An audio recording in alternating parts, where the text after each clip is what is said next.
All right, Dustin Brohm. What's up, man? What's going on, dude? Long time no see. Yeah, seriously. What did uh, Uh, what did I what see? did I? Each other in Orlando in June. Yeah, it's shareholders, right? Yeah, super early in the morning. Somehow I couldn't sleep, and finally I saw you awake at like 5 a.m. I'm like, oh my god, another human. Let's have some coffee. Yes. Yeah, that's right. The coffee shop. That's where normal humans meet that Right? time of day. Exactly. Yeah. Um, yeah, dude. So what's been going? I know we caught up a lot then, but and it's been a while since we recorded a podcast together. So I thought let's just catch up, see what's going on in the world. It feels like I feel like a lot's gone on for you. Like you transitioned your podcast recently to I'm gonna butcher the name of the network, so I'm gonna let you say it. But you sort of realigned with your podcast. Tell me about that. Yeah, the Broke Agent Media Network. I Yeah. would have got it right. Bam. I was gonna say bam. Like, is that Bam. Yep. yeah, did. Now I Yeah. feel good about myself. Yeah, as you should. Yeah. So Even with the Dodgers hat. That's funny. don't start with me, dude. I've already had a day. Don't start. Just find out two of my favorite football players are out now for anyways. So tell me about Broke Agent Media Network, dude. What's the deal with that? What's the goal with that alignment, if you will? Yeah. So uh for I don't even know how many years Eric's been doing it, but pretty much any agent knows the broke agent, follows the Instagram account, you know, the funniest shit ever, that just kind of pokes fun of what we do and how we do it and why we do it. But Eric over the years has become a really freaking good marketer and a very smart media guy. And so he's like, well, there's so much more to offer this industry because surprisingly, none of these major industry media companies like Inman or Housing Wire or anybody really is doing jack shit on social media. Like the Yeah, occasional post, but they suck. Like none of terrible. them are doing video. Like none of them are doing video. They're not doing short form video. Everything that's working today, like everyone wants short form, 15 to 30-second TikTok reel style stuff. And it's not happening from any of these media companies. The Real Deal does a decent job on Instagram with static posts and the occasional video, but Eric saw this big opportunity to branch out from just memes and funny shit and do actually like hard hitting interviews, breaking news, opinion stuff, how to's, and an actual media company, and it's kind of what we envisioned for Industry Syndicate back in the day. And just, it just didn't, none of us had the ability or the willingness to put a full-time effort into it. Yeah. To make it possible, but we knew that there was a huge opportunity. So then when I saw them launching the Broke Agent Media, we had a conversation about what it would look like to bring my podcast over and link arms with them. And it was super interesting to me because I already saw the vision of what they were building.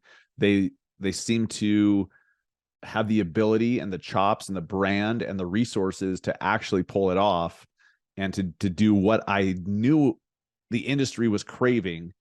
And there's just so much synergy with, we're like-minded people, similar personalities. We don't take shit too seriously.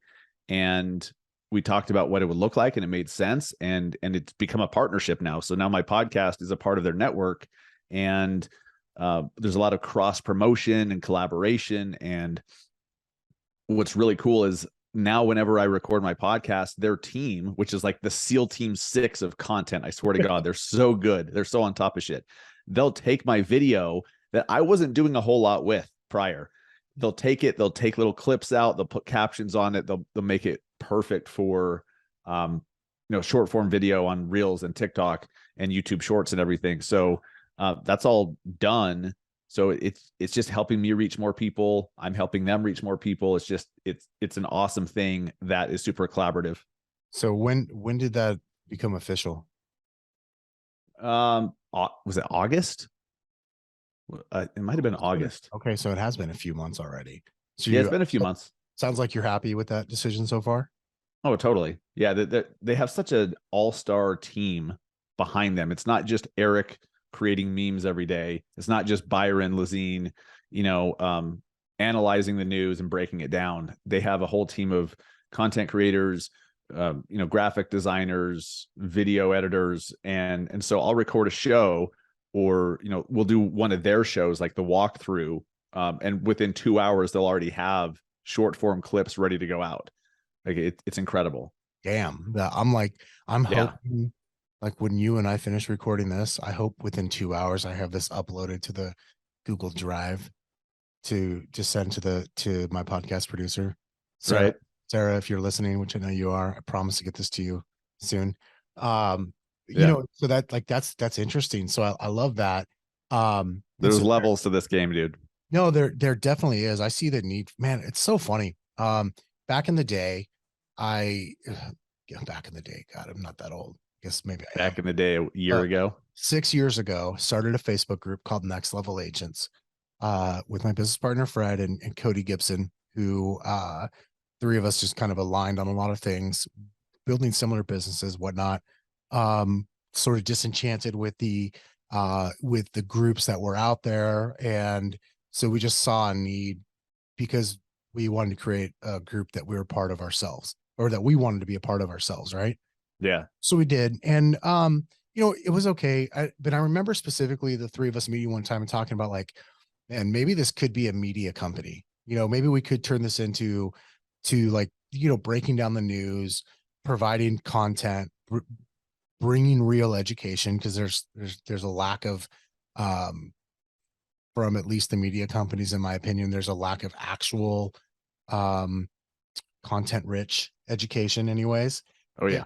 like, so there's a need, but at the end of the day, to your point, like, dude, it's a job, or it's actually a lot of jobs. So it's a business because it requires a lot of people doing it. It's not something that you can do as a hobby or on the side, really. Like you've got to have a team. So I love um I love that angle or that thought process that they're going after, because in my opinion, there's definitely a need for it. Huge need. And what's super cool is they see themselves as the bar stool of real estate, which I Yeah. think is fucking genius. Yep. And it's not for everybody, right? It serves a certain type of personality, a certain niche within our industry, not everybody, and that they know that, they're cool with that, they're leaning into that, and it's working, and it's getting traction because they have built a team of a full-time staff to support this deal, which means they have to have the ability to pay those people. Like it is a full-on legit business with real expenses. Yeah, dude, that's awesome. I love I love that thought process there. So for you, like as a just with your podcast hat on, um, do you feel like, hey, this is going to help my podcast grow a lot, or is there something else you think you'll take away from it? Like selfishly, what's in it for you, or what do you think can be in it for you as this thing continues to grow?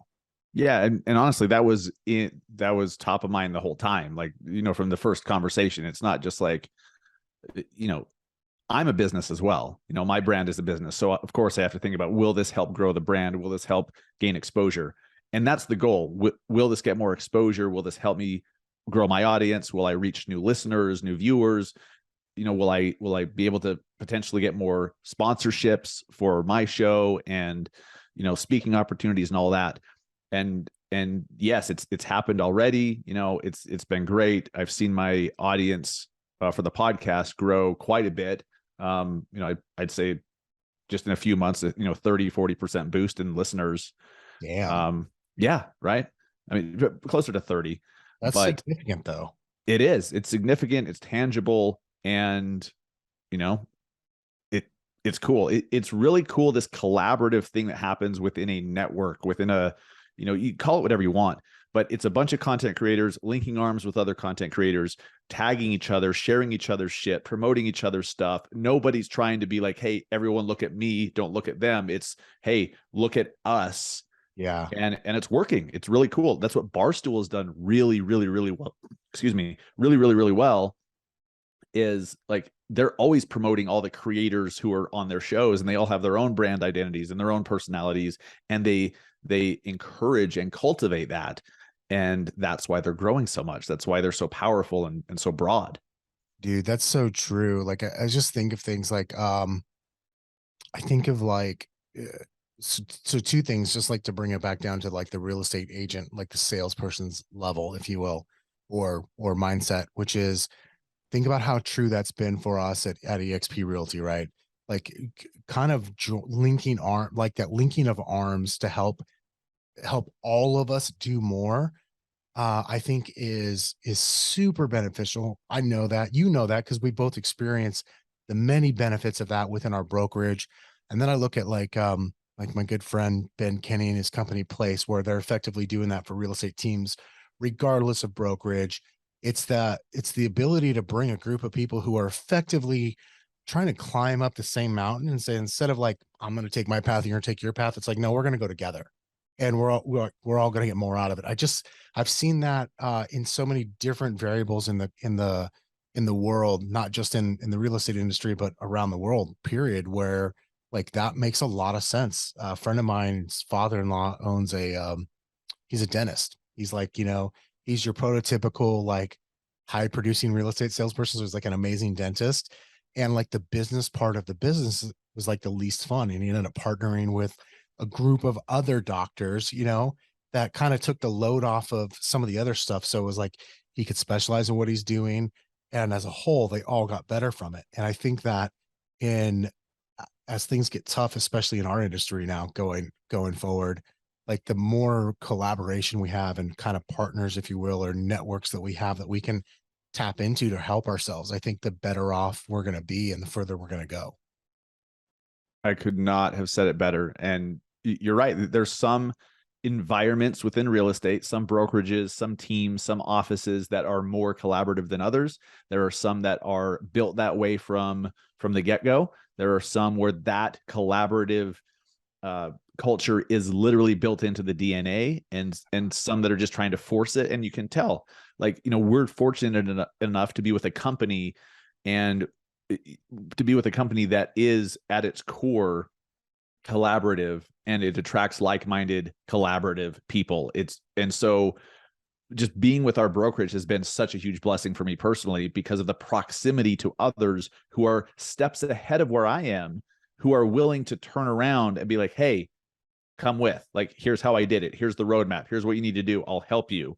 And you don't find that in many other places in our industry. That's not common. Not without stroking a big old check, you don't, right? Right. And even then, sometimes it's like, well, that's cool. You might be a good coach, but it's only while I'm stroking you a check. But Yep. yeah, that's so important. And I think as things change and continue to, the economy is going to do whatever it's going to do, which is, my guess, not that awesome for the next year or two. I Mm-hmm. think stuff becomes even more valuable. So I'm glad to hear you're doing that. I'd love to catch up with you again in like 6 months to just say, hey, like, hey, how's it going on the podcast thing? What are your thoughts now? What new things have you learned? Because my hunch is it's gonna probably be even better. Like, it's something that'll compound well for you over time. So I'm excited about that. Yeah, I think so. Thank you. So, dude, you started. So for the listener that doesn't know, and what I'll do is I'll link our first podcast together in the show notes to give people a better background. But like, I mean, you're kind of like, you're known as a guy, like marketing pretty damn well, social marketing. You really came on strong and took it by the reins. Like, and I think there's so much changing in the world of social. I'd love to hear like your thoughts. Like, you and I are recording this now. It's almost the end of 2022. Like, what's died this year, that, or in the last year or two, that maybe people aren't aware, that's like no longer as relevant, or in like, what are the things that you're excited about from a marketing perspective or social perspective in the coming year or two? It's all changing so fast. Like, and the social media platforms are driving this. They are looking at what people want. They're looking at the behavior of their users, and then they're creating products like Instagram Reels, for example. It's like a whole other channel, a whole other product within Instagram. That was inspired by TikTok. They noticed people want shorter shit. They want concise, quick hits versus long, drawn out BS. Now, long, drawn out stuff is still working very freaking well on YouTube. Yeah. But YouTube is a search engine. It's not a social network. People are looking for that type of content, and then it's being served to them based on their activity and their viewer history and all of that. So what's so important for agents or any business person to understand moving forward is the differences between all of these platforms. Like TikTok is not Instagram Reels. Instagram Reels is not Facebook. Facebook is not Twitter. Like they're all very different. There's a lot of similarities, and sometimes the same type of content can work well on a few of them. And that's what's actually been really cool to watch change, is how now short form video is just expected. It's just what people want. It's how people consume. We'd rather watch something in 30 seconds than in 3 minutes. And TikTok has shown that there's an addictiveness, whatever that the correct word is, to that type of content. Like I remember when my wife got on TikTok for the first time a year or so ago, I was like, be careful. Like all of a sudden an hour is going to disappear and you're going to be like, what just happened? And that's exactly what happened. Like it sucks you in because it's just giving you new stuff, and the discoverability is huge. So we crave that. And what's great is that short form video, everyone's copied. Like everyone's copied TikTok. Instagram Reels copied it first. Now YouTube Shorts, Facebook has Reels. Those types of videos work on LinkedIn.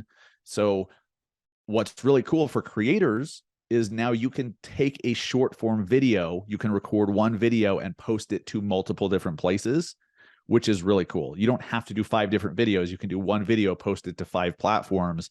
You just have to change how it's done slightly. Maybe the hashtags you have or don't have, or you change them, or what I do, what I think is reasonable for most agents to do, because you still have to be an agent and service clients and show properties and all the stuff, is record one great video and post it to 5 different platforms and basically just copy the same caption. This is what I do. I might change it around slightly. With TikTok, I'll make sure that I add the title to the video in the first 2 or 3 seconds. I add that natively as I'm posting it because that seems to work better. But it's the same video. I'm taking the time to record one video, have it edited, post it to Instagram, copy the same shit, put it on TikTok, paste the same shit, then go to YouTube Shorts, paste it, and I'm getting more visibility and more traction from doing one video. That's pretty cool. It's not going to be that way forever. And sometimes, it's going to work better for one person on this platform versus this one. And the platforms that you're the most active on and participate in the most, you're probably going to get the most traction from and the best results from. But it's really cool that right now there's this window of time where one video can do well on 5 different platforms. Yeah, dude, that's a great point, which is there's a window of time.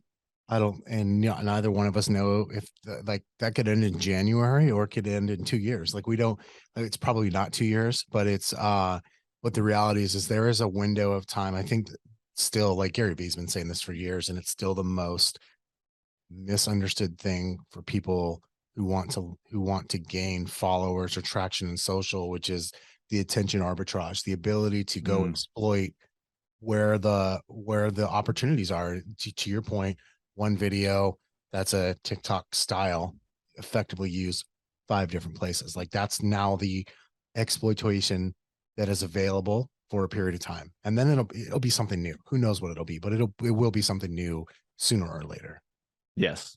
Yep. The platforms will change their algorithms to where like the video works really well here, but doesn't work so well over here anymore for whatever reason. And then you just have to kind of roll with the punches. So when you are actively using the platforms each day, you can be on top of the shit, and you see and you feel the changes as they happen. It's not possible anymore for an agent who wants to grow and grow their sales, grow their visibility, grow their local brand, grow their influence. They can't just hire it out. So, dude, I was going to ask you that, is like, it's so like, to me, it's so damn complicated in a way now versus, especially 10, 12 years ago. Like it is so much more complicated today. And I think naturally, like for certain with real estate agents, but it's probably with all entrepreneurs, like we all want the easy button. Yep. Maybe I'm willing to stand in front of the camera, but like I want it to end there. And it feels like more and more today, like that isn't possible, or it's possible. You're just not going to get the juice from the squeeze. Yep. So, dude, I know you coach a lot of agents on specifically on marketing and social. And you're always having conversations about this. So I'm curious, like, if I'm an agent listening to this conversation and they're going, shoot, like, okay, so I can't just hire this all out, but I also don't have time to learn all of this. Like, where does somebody start? Like, maybe they're willing to create a piece of content, I don't know, a week, right? Or something like that. Like, what's the smallest step that somebody can do, but do it effectively so it actually makes an impact, even though it may not be as much as maybe you'd want them to if you're actually coaching them. Sure. So it's just a fact that there are plenty of agents who are wildly successful, growing their business and their sales dramatically using just one platform. There's agents that are still only using Facebook and fucking crushing it. Yeah. There's agents that are only using TikTok and they're crushing it. So you don't have to be on all 5 platforms. Okay. You should. And if you're doing the video that works on all 5, you can use something like repurpose.io, which I love. Shameless affiliate link, massiveagentpodcast.com/repurpose. Send You can me get a that link discount. and I'll put it in the notes. Send me your Awesome. affiliate link, because absolutely, if you go use it now, you should absolutely use Dustin's affiliate link. It's such a cool tool, man. So you can post in one place and then it'll put it on all the others just to save you time, like just so you can check the box. But you need to start with whichever platform. Like, first off, you have to be using social media personally. You cannot hire your young nephew to do it. Like, that's stupid. Your nephew is not you and doesn't, like, they can't brand you personally. They can do some of the stuff that doesn't require your voice and your personality. Like, they can edit the videos for you. I hire that out. I hire out my podcast editing, but I can't hire out the recording of it. I can't hire out the person in my videos talking. Yeah. So you have to be on at least one social network. So pick one, whichever one you like the most. Maybe that's Instagram. For me, it's Instagram. Maybe it's Facebook. Maybe it's Twitter. Doesn't matter. Pick one. And you're going to be spending time on it. Here's the thing. Agents are like, I don't have time. But if you go look on your iPhone at the usage, right? Yeah. And you can see exactly how many minutes, like to the minute, how long you used each app in a day. And you're like, Instagram, hour and a half, Twitter, 45 minutes. You can see all this shit. You're on there. The problem is you're not using it intentionally. So here's what you need to do to get the most out of your time. If it's 30 minutes a day, like, first off, every agent can allocate more than 30 minutes a day to using social in an intelligent way. Maybe it's only an hour, but most of us use it for more than that. But success leaves clues. Okay. Go copy what works. There is a formula. There is a blueprint for videos that work on these platforms. Take the format, take the blueprint, and do your own version of it. It's so simple. This is business 101. Do what the most successful person in your field is doing. Like, for you, when you were building your team, you weren't just like, let's build it this way. You probably looked up to others who had already built one and done what they did. Yeah. Yeah. And you're still doing that. Like, you're still looking up to people and iterating, right? Yep. Like any smart business person does.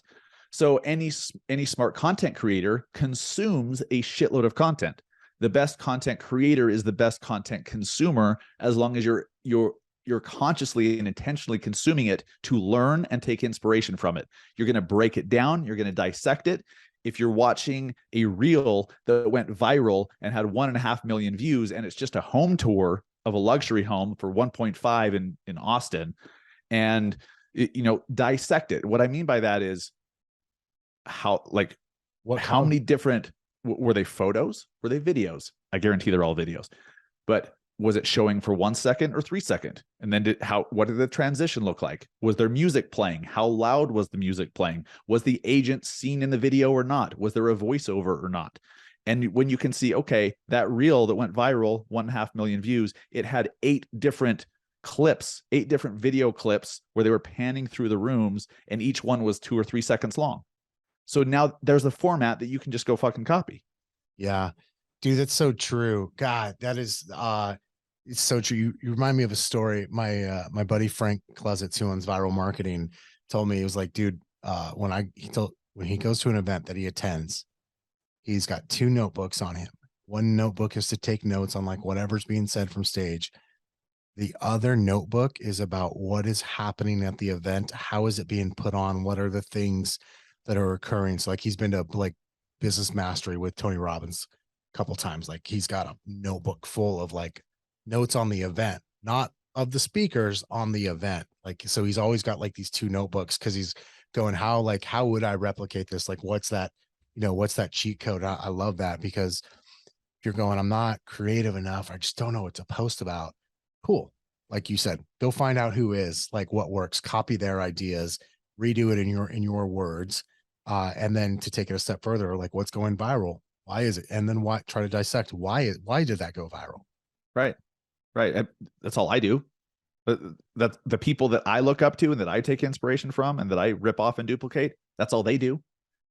It's very rare that you'll have somebody come up with this like amazing topic for a video that no one else on the planet has thought of before. No one's ever thought of this one thing. Like, right. You one buy down. Right. So yeah, like no doubt about that. So I think that's really solid advice. What, you went to that event with Gary V and some other marketers this summer. What was your biggest, I think you shared, like, what was I remember you shared something that Gary V said something about like how he had moved. Did he say Facebook business pages back up to a top priority? Yes. Is that still true? Did you take any action on that?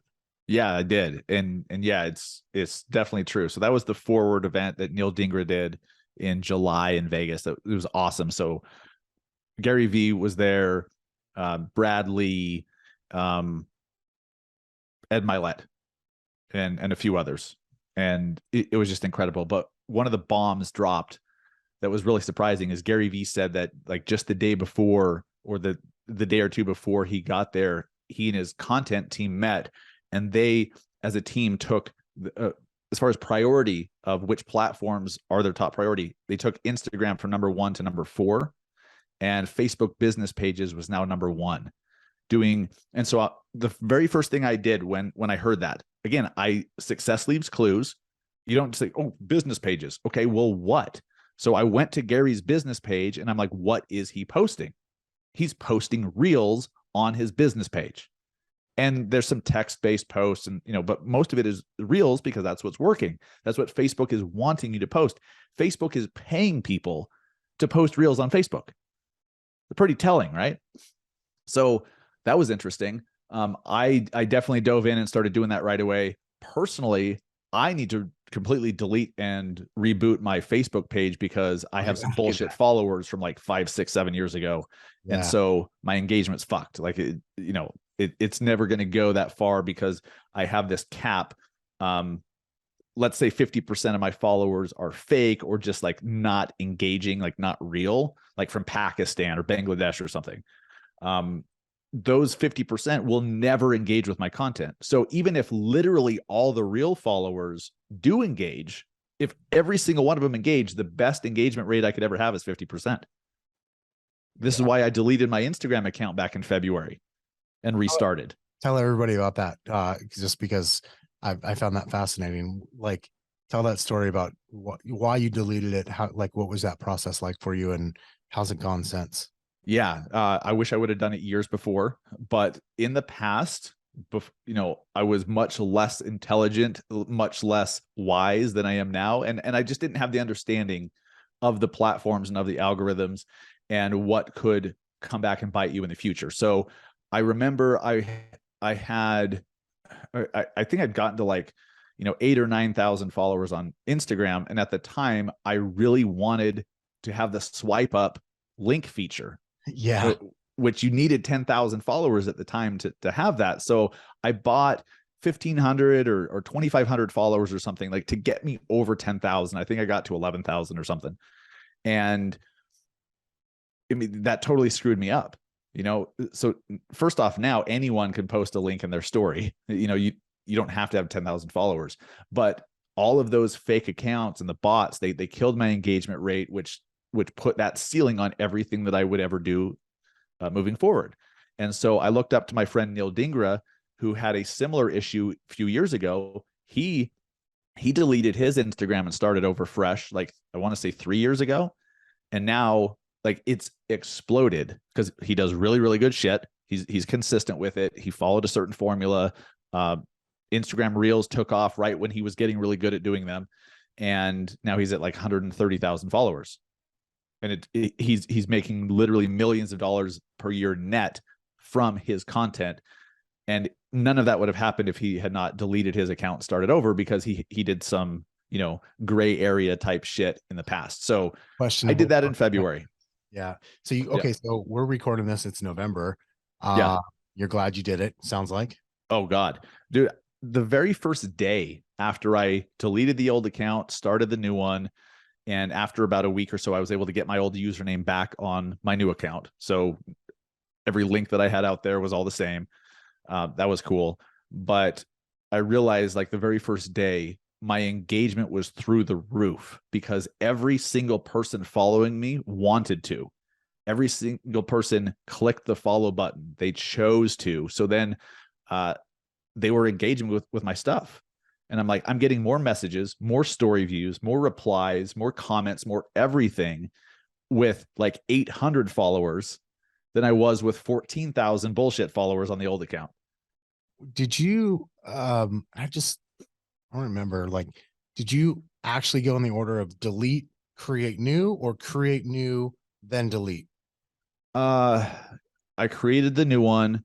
I left the old one up for a few days. I posted something on the old one saying, hey, this is my last post, go over here. And it was a video explaining why. On my new account, I had a video, like a welcome video saying, hey, here's why I started this new one. And then I deleted the old one, which then freed up the username. And then after a week or so, I was able to just change the username of the new account to my original old username. So now it was the same as it was. So that's cool. Would you do it in that order again if you were going to do it today? I think so. I think that there's a way to actually get your old username back immediately as soon as you delete your account without waiting. Don't quote me on this, but I think my issue why I had to wait a week or two to get the username was I was creating my new Instagram account with the same account as my old one, like the same email. I think what you need to do is log out of Instagram, create a new one with a completely different, not connected email, and then Instagram sees them as separate accounts. Interesting. Okay. Yeah, I believe so. Don't quote me, and they may have changed shit since that happened, but yeah. But and if they haven't changed it yet, they will. So, but yeah, no, that's good. Yeah. But it was so worth it, man. Like, and now, from February till now, I'm up to, just over 12,000 followers, all of them real. No shit. Yeah. None of them fake. None of them were like done through contests or giveaways or any bullshit. It was just posting videos that consistently posting videos that appeal to my audience, knowing who my audience is front of mind every time I do a piece of content. Is this for them? Will they want this or not? And it's helped. So, it's grown fairly quickly. It's pretty cool. That's impressive. Just out of curiosity, like what kind of engagement, like give me an idea, like story views today versus pre-restart. Pre-restart. So I had 14,000 followers and I was getting, 200 to 400 story views. Okay. Like on average. Occasionally I'd have one get 700 or 800. And now like my worst performing ones, I'll get 400, 500, 600, usually over 500 and, sometimes into the thousands. Sometimes, I think the best story I've done on this new account's been 2,000 views. Damn. Pretty substantial. So, and let me be clear for the listener, like Dustin, you create good content. You're comfortable in front of the camera. You put out relevant information and you're not scared to just hit record and go. So, it's not like just because you restart, you're going to all of a sudden have those views, but that's interesting. Correct. To hear. But wow, what a difference though in the old account versus the new account, which you were creating good content on the old account too. I don't know that your content now is any better than it was, other than you're not being weighed down by like your past sins, if you will, right, of that account. So that's pretty cool to hear. I mean, right. super impressive, actually. Yeah. it's something, and I get asked about this a lot, hey, my content's not really going anywhere. I think I need to delete my account. Maybe, there's a lot of variables to it. If you're doing the right things, if your content really is good and it really is appealing to your ideal audience consistently, and you're not posting about a bunch of random bullshit, and your videos start with a hook and you're not introducing yourself in the beginning, like you've got to have certain parts of it to note, like, hey, I'm doing great shit. But if you are, and you're checking all those boxes and it just seems to be hitting a ceiling every time you post, like it was on my old one, that's a clue. Yeah, you might need to restart the account. So, even if you've never bought followers, if you've had your Instagram account for 8 years, I don't even know how long Instagram's been around, but probably like 10 years. Yeah, dude, longer than, I feel like I have a post. My first post was in like 2013 or 14. So I mean, it's been 8 or 9 years at least, I think. I think so. Yeah, you know what? I remember Instagram was bought by Facebook back when I was very first met my wife. And so we've been married for almost 10 years, dating for almost 11. So And they it's were probably around 10 years old. They were only like a year old when Facebook bought them, right? Right. Exactly. I remember thinking like, oh, that's such an early acquisition. Like, what are they doing? Yeah. And in hindsight, it's like the most genius business acquisition of all time. Yeah, like Google buying YouTube as well. Exactly. Which seemed wild then. Totally. I totally forget what we were talking about prior to figuring out how old Instagram is. I was talking about, like, it's pretty cool to see your increase, I'm gonna say stats, if you will, in a new account versus an old account. Yes. But you were talking about like the fact, like you got to be creating good content though. Still, like that still matters. Not just how to know if you need to restart. Yeah.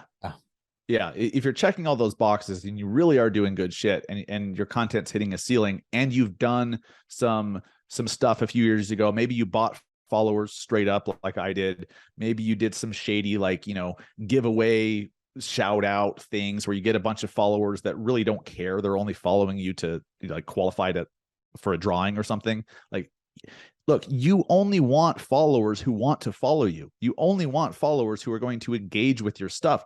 You don't want a follower just so that your number goes up. That's stupid. That hurts you. The engagement rate is more important than the follower count. I didn't understand that.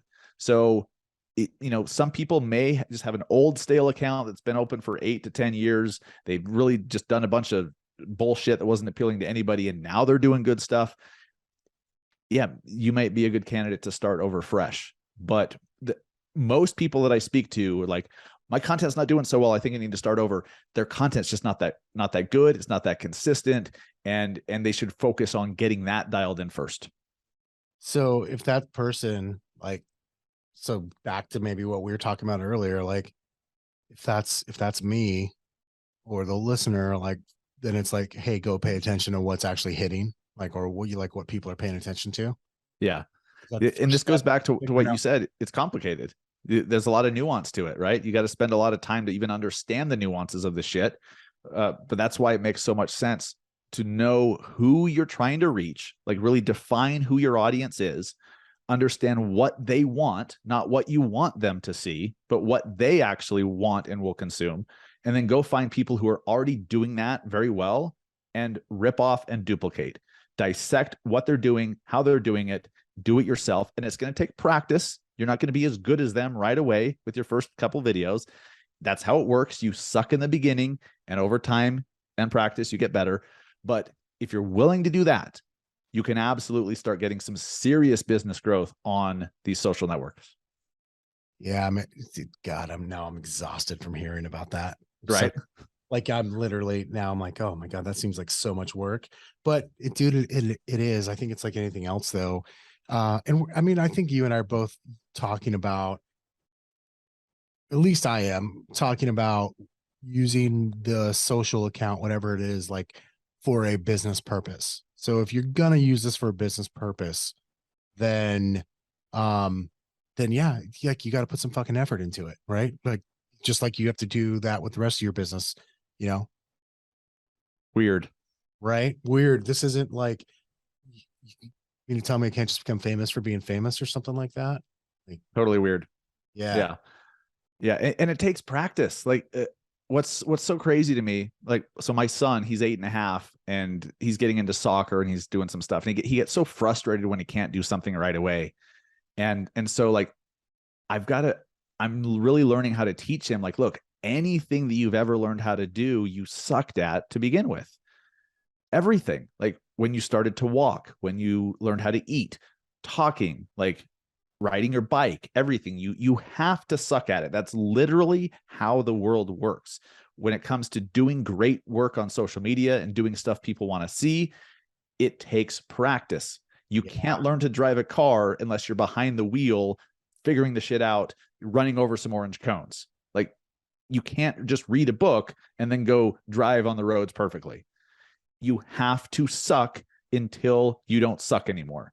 And if those who are the most successful, you and Fred, and everyone else in our industry and outside our industry, anyone who's ever been successful, they were just willing to work through the suck until they didn't suck anymore. That's it. There's just a tolerance for sucking in the short term. Can you stomach it or not? So true. Like that, you just made me think of the James Clear, the author of Atomic Habits, and I've shared this quote with a lot of people in my world over the last year. And I'm going to summarize it just like effectively. He says, your great work is on the other side of your early work. The only way to be exceptional later on is to have the courage to be just okay, or I like your word better, like to just suck right now. That's how it goes for everyone. He goes into more depth in his book, Atomic Habits, on that. But dude, that's it. Your great work is on the other side of your early work, or the way you said it, your great work is on the other side of your shitty work, right? Yeah. That's just how it goes. Russell Shaw, who's is a legend in the real estate industry.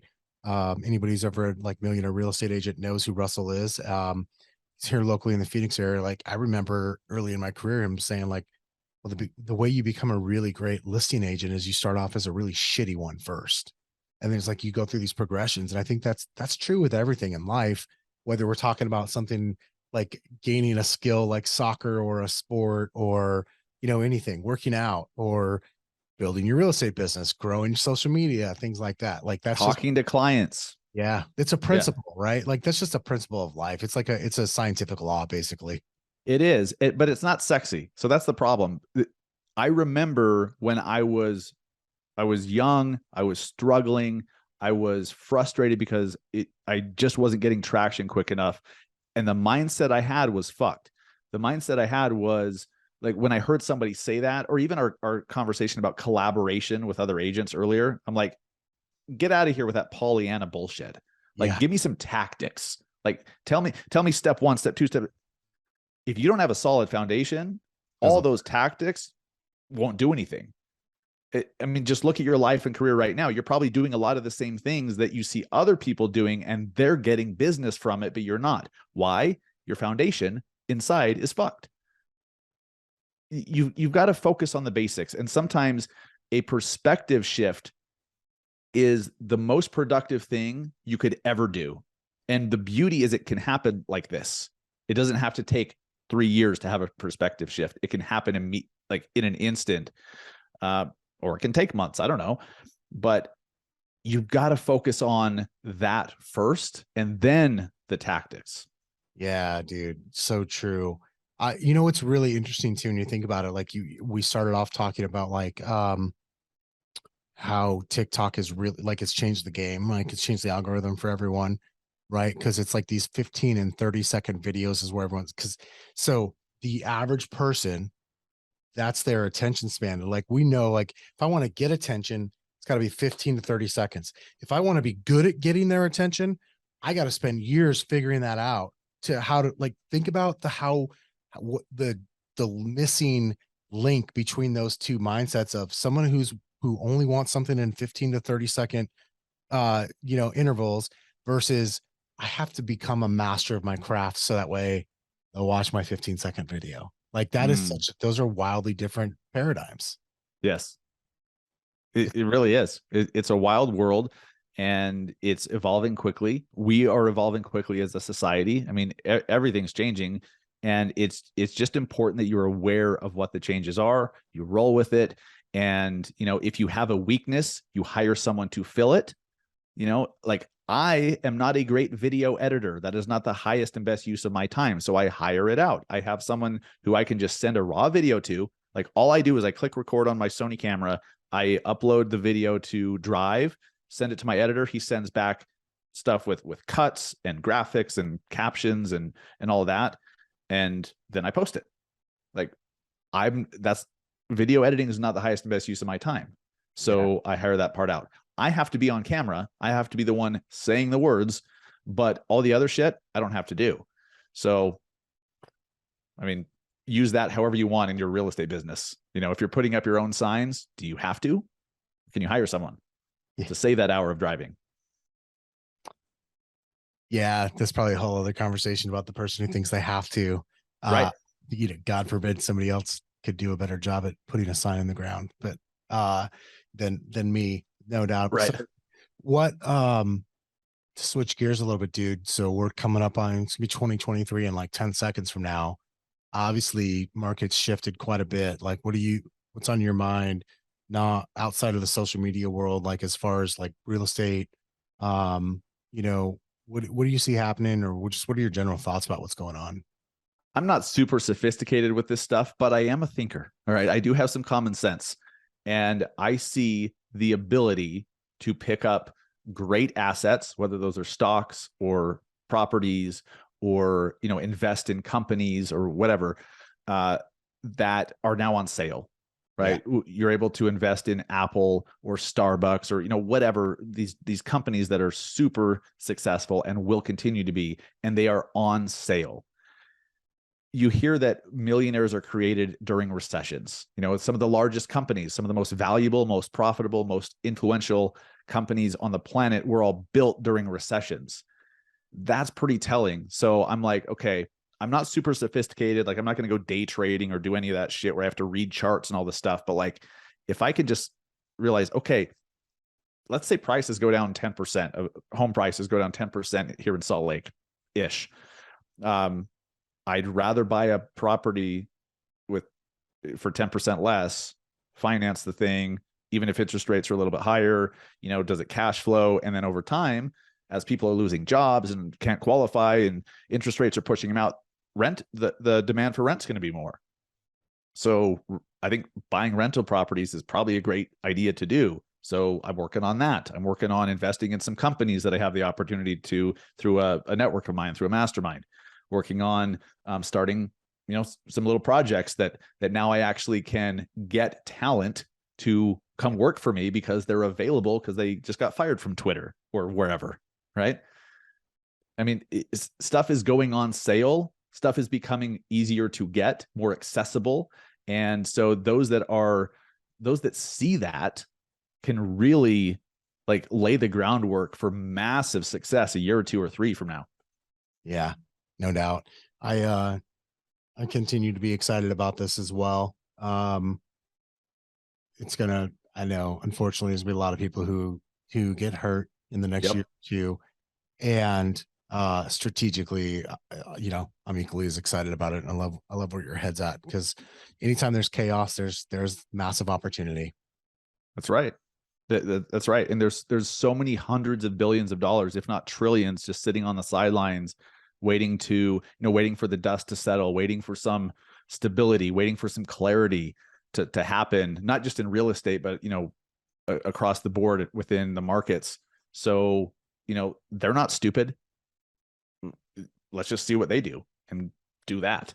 Yeah. Success leaves clues. 100%. Just follow the money. You'll be good. Just literally copy. Yeah.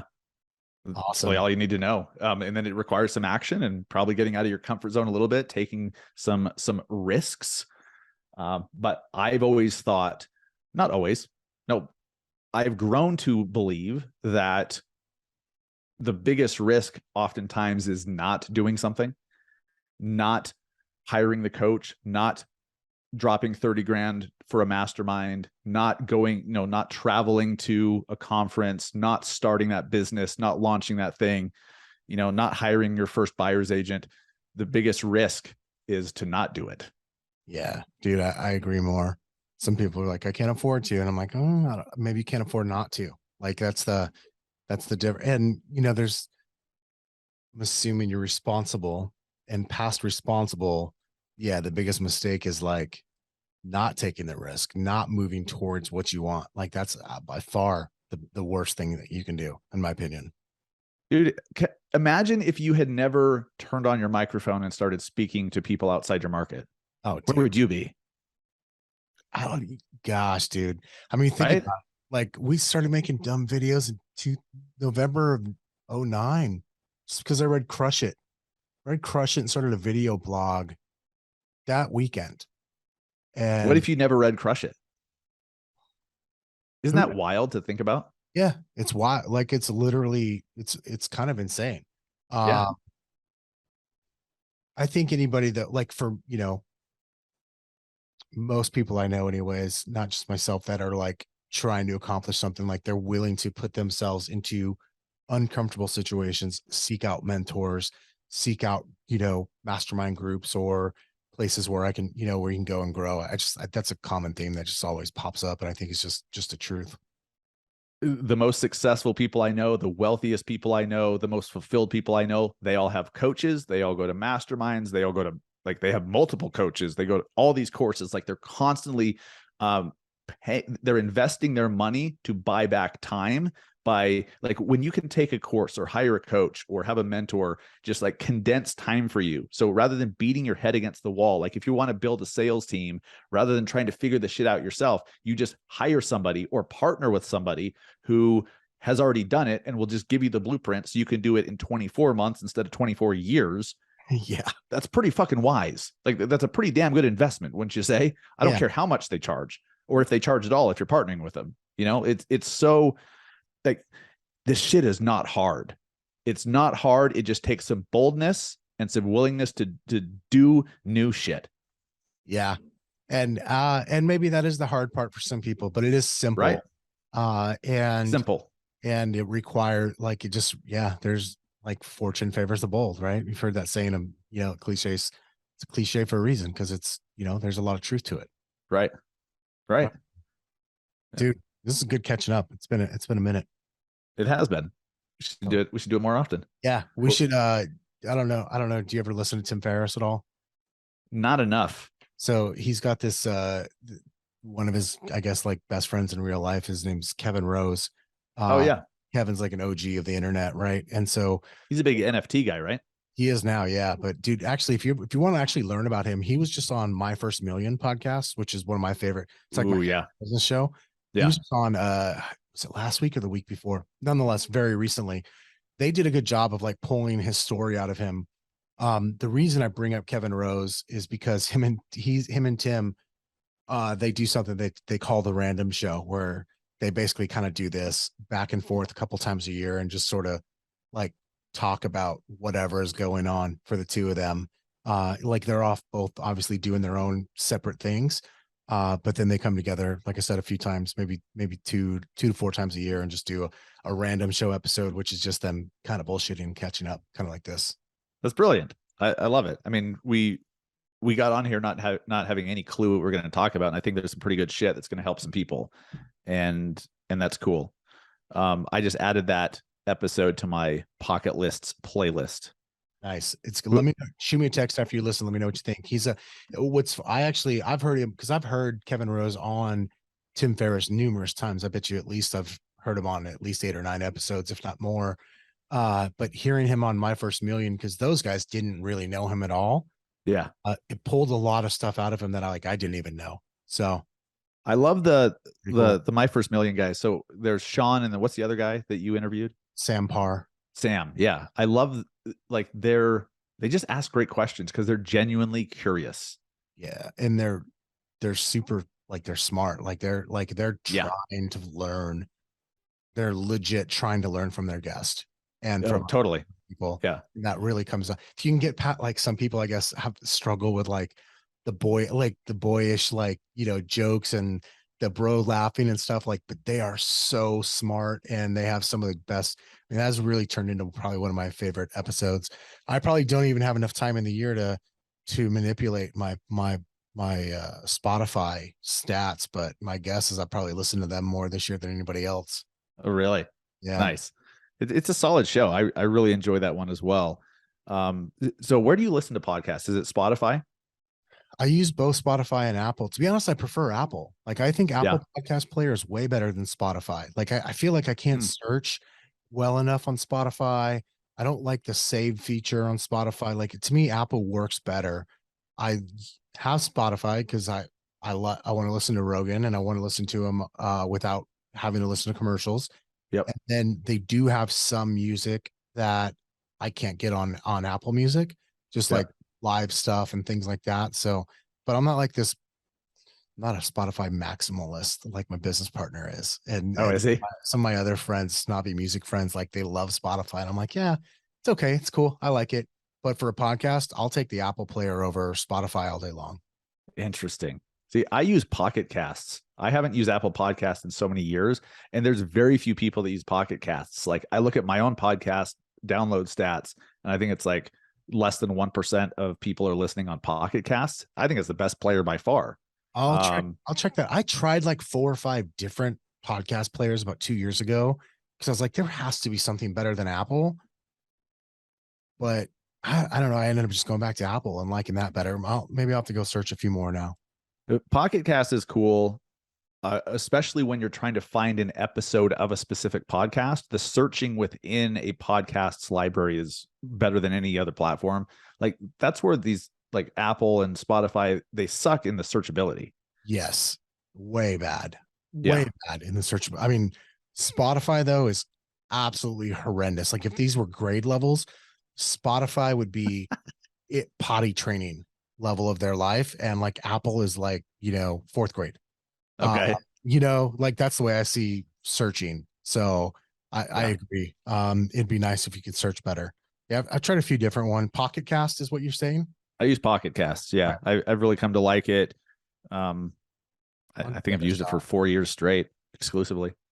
I had one that I listened to for a while. It was like it was orange. I can only remember the color of the skin.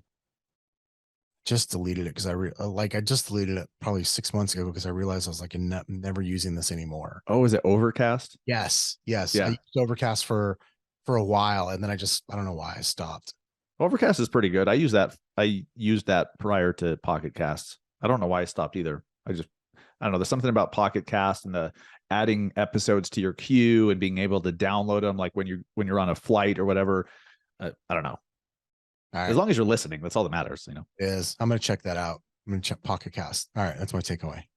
That's it. After all this, listen to All Pocket the stuff Cast. that we talked about, like forget about Instagram and Reels and all that crap. Pocket Cast. Yeah, fuck all that stuff. Just get Pocket Casts. Totally worth my time today. Yeah, absolutely. Dude, Awesome. this is awesome. I'll have you back on my show. And for anyone and everyone listening, because I'm sure they all want to know this, you've been on my show 2 times. Episode 178 back in May of 2021. That was a good one, man. Here I'm just gonna read this shit off. I'm gonna search Kevin within my library. If you want, I can give you the links. Yeah, but send me the links and I'll make sure they go in our notes. The most recent one, How and Why Big Real Estate Teams Pivot with That's Kevin right. Kaufman. And then the first one was Why Realtors Should Embrace iBuyers, Not Fear Them. That was back in August 2019. No one's fearing them right now. I can tell you that.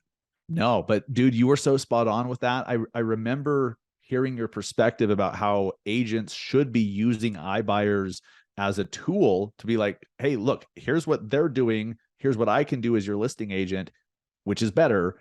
But not all the time. Sometimes you can actually get a better deal through Open Door or whoever, or at least you could. And then you just get a referral fee.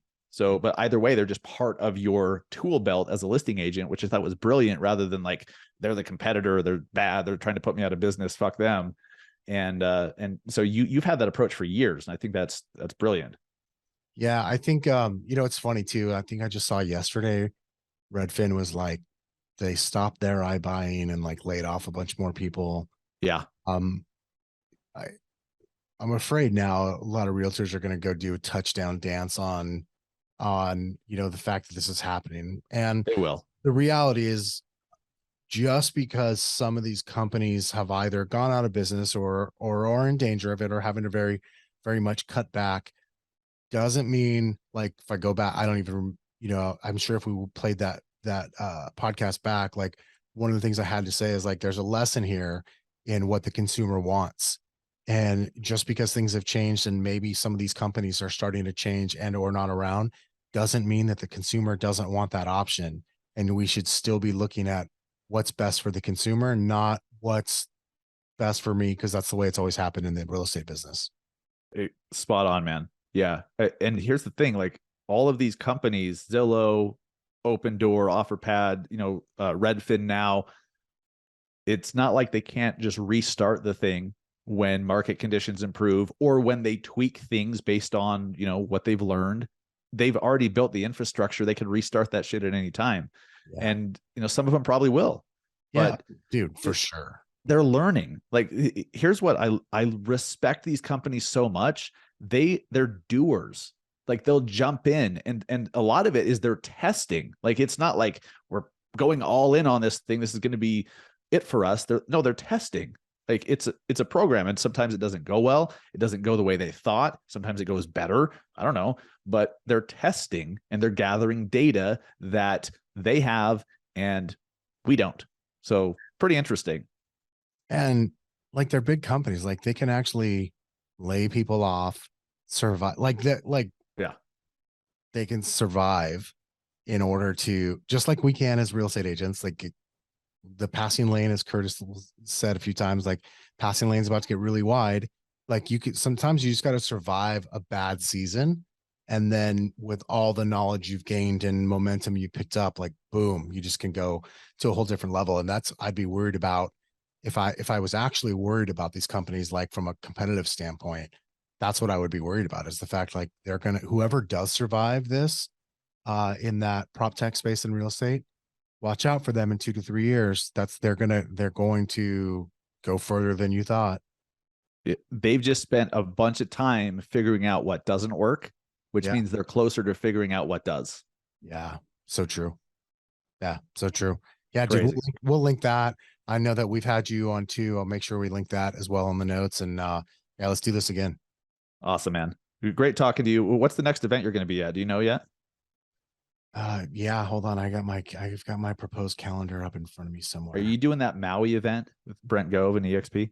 I don't think so. I want to, but I just had dinner with Brent this week. I just don't want to. I just don't want to go to Hawaii in May. I mean in January, to be honest with you. Fair enough. Everyone listening is like, what? You don't want to go to Hawaii in January? So I am going to Hawaii with my family in May. So like that's part of it, like the timing of it. So you know what? Next event I'm going to is actually this year, but it's local. I'm going to a Metrics Mastermind in December, so a little less than a month from now. February, I'm hosting a mastermind here locally. And I think I'm going to go to Gove's event in Cabo next March. Nice. Yeah, I'm going to that. My wife and I are going to that. You are going to go? Yeah. Nice. Yeah.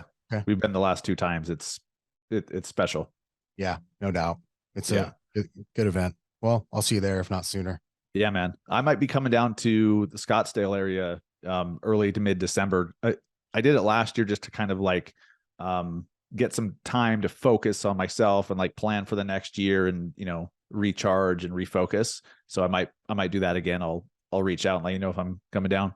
Yeah, dude, shoot me a text. Maybe we could record something in person and or just go hang out. Awesome.